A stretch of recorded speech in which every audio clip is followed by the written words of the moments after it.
Hey crew, Mark Hatmaker here on ESP Raw 214. We got the black box project going on where we start, pulling out the stops, both in the unarmed stuff and the grappling, the striking. We got the street dentistry with the bob connection. Just pulling out all the stops. Everything's to go. And also what we're doing in there, we're still continuing on with our frontier rough and tumble and our weaponry aspect and the Tomahawk aspect.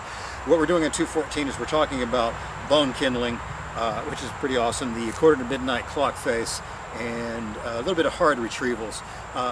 And I don't want to give too much freebie away because, free market and all that stuff. I want to, keep the paying customers happy because, they pony it up and we give them the best ride we can. But I do want to talk about one aspect of the Hawk. There's so much we've talked about with the Tomahawk punching going before, using the punch to get to where we want to go.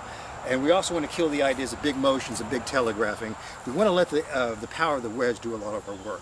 And that's where a small example of that, let's say we're out doing a little bit of woodcraft, we're gathering wood for the fire, and we're finding either small twigs and limbs that we're going to split down the middle and get this fire going, set up our little teepee and get the smoke going.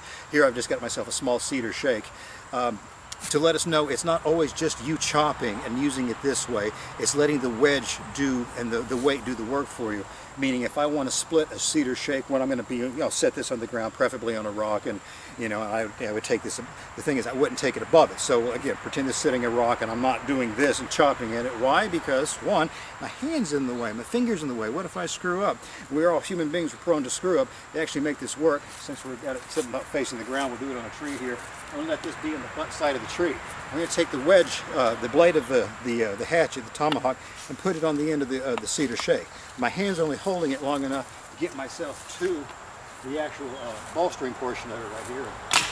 Let that split the wood for me right there. So it's really, as soon as I know that the butt of that's going to hit the end, I pull the hand out of the play, and just the weight, the wedge does the work. Now, if you're already being foresightful, you're thinking, well, what does that got to do with actually tomahawk combatives?